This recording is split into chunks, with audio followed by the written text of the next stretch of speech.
Good morning everyone. अब हम elements of cost chapter को कंटिन्यू करते हुए इसका आगे वाला टॉपिक पढ़ने जा रहे हैं, ऊपरी व्यय। हमने टोटल कॉस्ट कैसे कैलकुलेट होती है, प्राइम कॉस्ट प्लस ओवरहेड दोनों को ऐड करके, तो इसकी कैलकुलेशन हमने टोटल कॉस्ट की कैलकुलेशन हमने सीख ली थी। अब नेक्स्ट हमको करना है ऊपरी व्यय ओवरहेड के प्रकार। इसमें कितने प्रकार है? फर्स्ट इसके हमने देखा था स्टार्टिंग में चार्ट में किसके 3 प्रकार थे। फर्स्ट है कारखाना ऊपरी व्यय, फैक्ट्री ओवरहेड। इसमें क्या है? उन अप्रत्यक्ष लागत, पहले सबसे पहली बात तो ऊपरी व्यय किसको कहते हैं? ऊपरी व्यय वो है जो अप्रत्यक्ष लागत है, चाहे वह अप्रत्यक्ष सामग्री लागत हो, अप्रत्यक्ष श्रम लागत हो या अप्रत्यक्ष व्यय हो, तो ये तीनों मिलके क्या बनते हैं? ऊपरी व्यय। तो अब कारखाना ऊपरी व्यय, ऊपरी व्यय का एक प्रकार था कारखाना ऊपरी व्यय। तो कारखाना ऊपरी व्यय किसको कहते हैं? ये हैं उन अप्रत्यक्ष लागतों, कौन सी लागत? अप्रत्यक्ष सामग्री, अप्रत्यक्ष श्रम और अप्रत्यक्ष व्यय, तीनों लागतों का योग जो कारखाने में किसी वस्तु के उत्पादन पर लगाई जाती है। मतलब वो लागतें जो कारखाने में वस्तु बनती है उस समय वस्तु के निर्माण के दौरान वो लागतें हमारे इस पे प्रोडक्ट पे लगती है।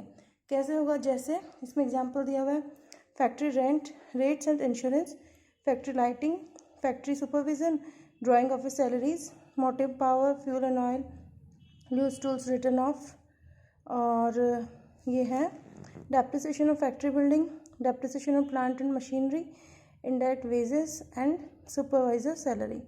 ये हमारी हो गई कारखाना ऊपरी व्यय। सेकंड है अपना प्रशासन या कार्यालय ऊपरी व्यय और ऑफिस ओवरहेड।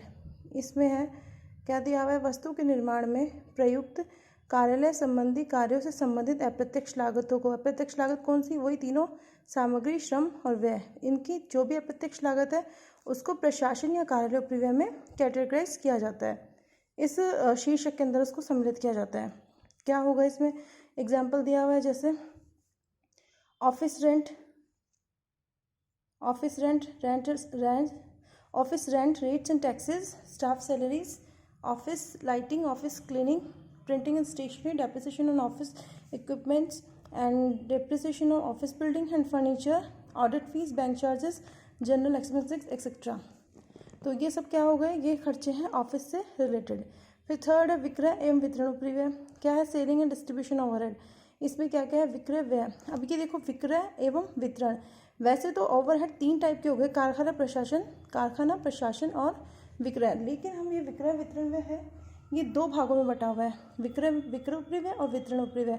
कई बुक्स में इनको 4 में भी कैटेगराइज किया है। कैसे? कारखाना, प्रशासन और विक्रय, और फोर्थ होगा वितरण ऊपरी व्यय, इस तरह से। और कई बुक में इसको थर्ड एक ही पॉइंट में सम्मिलित किया गया है। अब देखो क्या है इसमें अंतर, क्या है? विक्रय व्यय विक्रय वृद्धि हेतु किए जाते हैं, जबकि वितरण व्यय वस्तु का आदेश प्राप्त करने के बाद प्रारंभ होते हैं तथा आदेशानुसार माल भेजने तक चलते हैं। मतलब सेल्स जो है ओवरहेड, सेलिंग ओवरहेड, वो सेल्स को इंक्रीज करने के लिए, सेल्स प्रमोशन के लिए हम उसको खर्च करते हैं, ठीक है। और जबकि वितरण व्यय क्या होता है? डिस्ट्रीब्यूशन एक्सपेंसेस, जो आफ्टर सेल स्टार्ट होती है, जो भी खर्चे, वो होता है वितरण ऊपरी व्यय। ये क्या हुआ? वितरण व्यय वस्तु का आदेश प्राप्त करने के बाद प्रारंभ होते हैं। जैसे हमको कोई सेल ऑर्डर मिला, हमको जैसे ऑर्डर मिलता है, सेल ऑर्डर मिलने तक, मतलब सेल्स प्रमोशन कर रहे हैं तब तक तो हमको क्या विक्रय व्यय करने हैं, विक्रय ऊपरी व्यय। और जैसे ही सेल ऑर्डर मिल गया उसके बाद में क्या होता है? वितरण व्यय शुरू हो जाता है। तो ये है, जबकि वितरण व्यय वस्तु का आदेश प्राप्त करने के बाद प्रारंभ होता है तथा आदेशानुसार माल भेजने तक चलते हैं। अब इसमें अगला है, अब देखो इसमें दोनों के एग्जाम्पल दिए हुए हैं, selling overhead and distribution overhead. Selling overhead में देखो जो सेल्स प्रमोशन के लिए लेके जा रहे हैं, ये ओवरहेड्स क्या क्या है? Advertisement, showroom expenses, travelling expenses, commission sales, और ये sample gift etcetera, bad debts, ये सब हो जाएंगे इसमें। फिर है इसमें डिस्ट्रीब्यूशन ओवरहेड। इसके एग्जांपल्स क्या है? Counting house salaries, branch expenses, demonstration expenses, insurance, lighting of ware house, salaries of packing department etcetera. ये हो गया हमारा इनके example selling and distribution overhead के।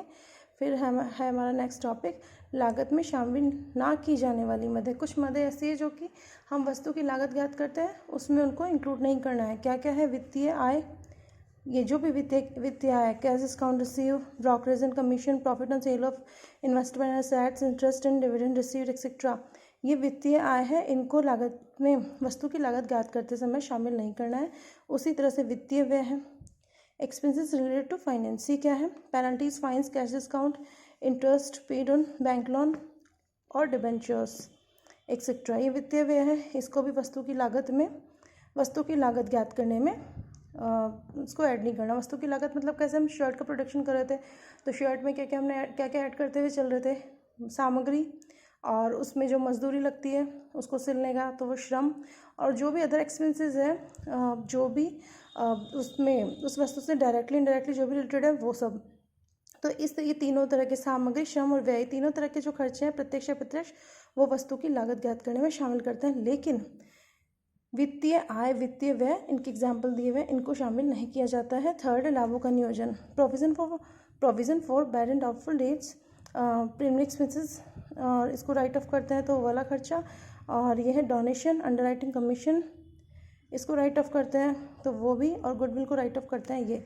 ये सारे खर्चों को क्या बोलते हैं, ये सारे जो भी एडजस्टमेंट्स करते हैं हम अकाउंट्स में, उनको बोलते हैं अप्रोप्रिएशन ऑफ प्रॉफिट्स। इसको भी हमको जो भी है वस्तु की लागत ज्ञात करने में ऐड नहीं करना है।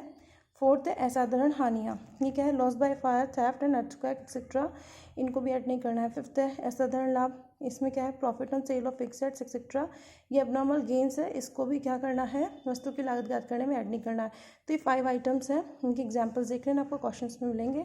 तो इन सबको क्या करना है, हमको ऐड नहीं करना है वस्तु की लागत ज्ञात करने में, इनको इग्नोर करके चलना है। अब है देखो लागत के विभिन्न अंग। अब हम देखते हैं लागत के अंग कौन कौन से हैं।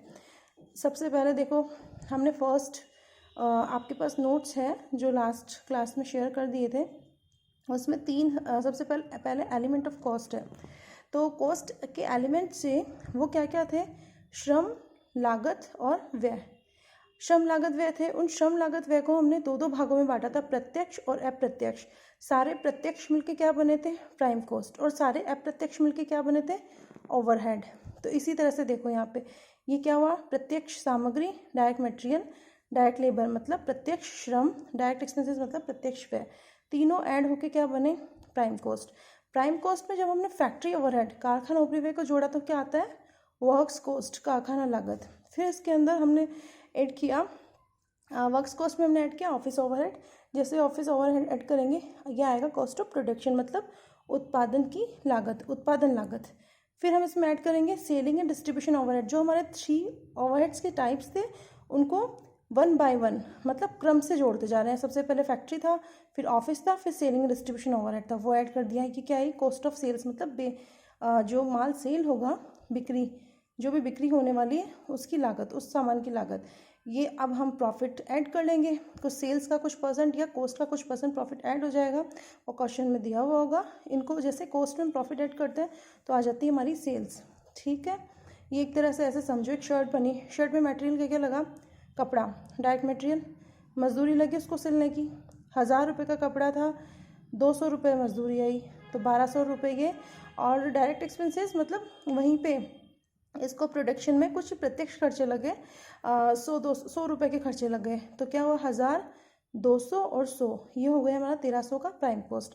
1300 के प्राइम कॉस्ट हो गए। अब ये फैक्ट्री ओवरहेड में मान लो फैक्ट्री रेंट आया, वो आया आपका 100 रुपये का, तो प्राइम कॉस्ट कितनी हो गई थी 1300 और 100, ये आ गई अपनी 1400 की वर्क कॉस्ट।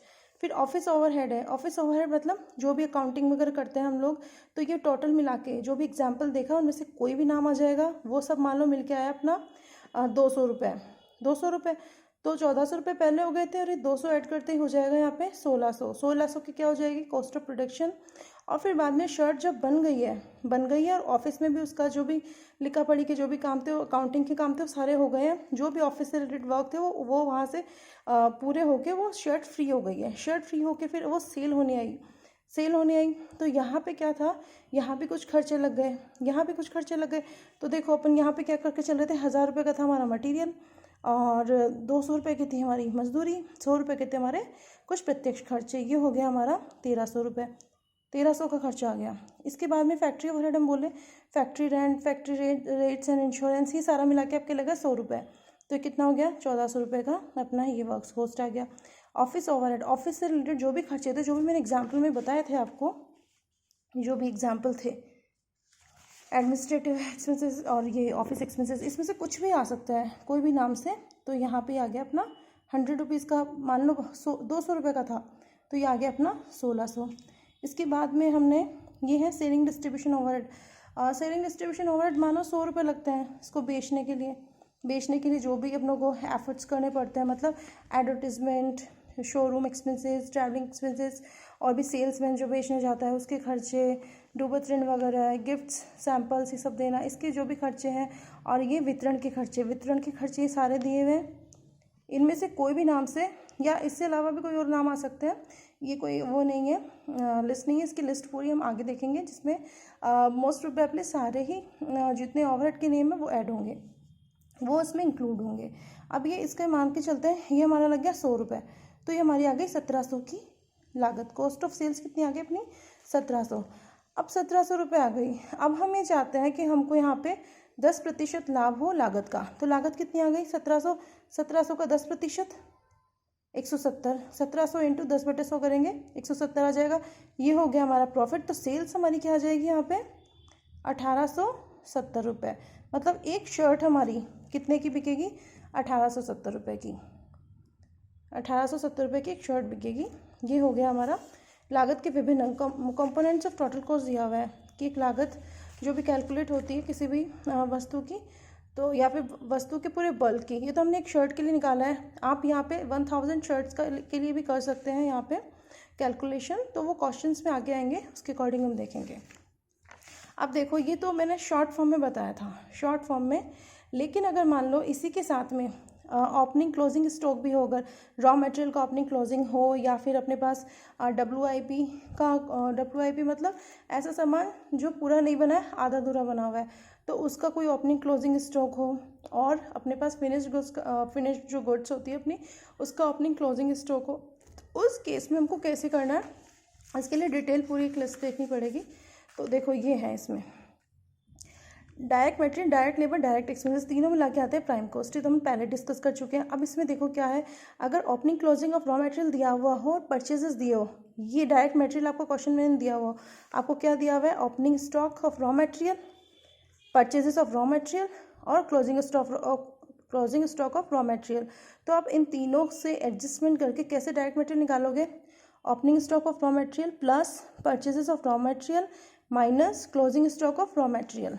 ठीक है, इन तीनों के एडजस्टमेंट से ये क्या हो रहा है यहाँ पे? ये हो रहा है यहाँ पे माइनस, ये क्या हो रहा है? दोनों यहाँ पे प्लस, ये दोनों प्लस होके यहाँ पे हो जाएगा माइनस। तो ये अपना आ जाएगा डायरेक्ट मटेरियल, डायरेक्ट लेबर आ ही जाएगा, और डायरेक्ट एक्सपेंसेस आ जाएगा, क्वेश्चन में गिवन होगा। ये आ गया हमारा प्राइम कॉस्ट।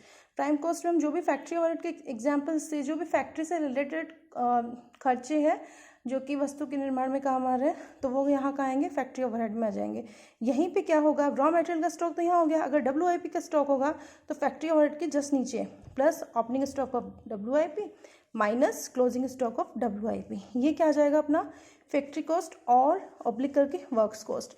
अब इसी में क्या करेंगे? ऑफिस ओवरहेड ऐड कर देंगे हम, तो क्या आएगा? Cost of production oblique cost of output, दोनों में से कोई भी नाम से इसको बोल सकते हैं। इसके बाद में क्या होगा? फिनिश गुड्स का हमारे पास ओपनिंग क्लोजिंग दोनों था, तो हमने क्या किया? फिनिश गुड्स का ओपनिंग तो इसमें ऐड कर दिया और फिनिश गुड्स का क्लोजिंग इसमें से लेस कर दिया। ठीक है, अब इन सबको ऐड करके क्या आया? कॉस्ट ऑफ गुड्स सोल्ड, मतलब बेचे गए माल की लागत।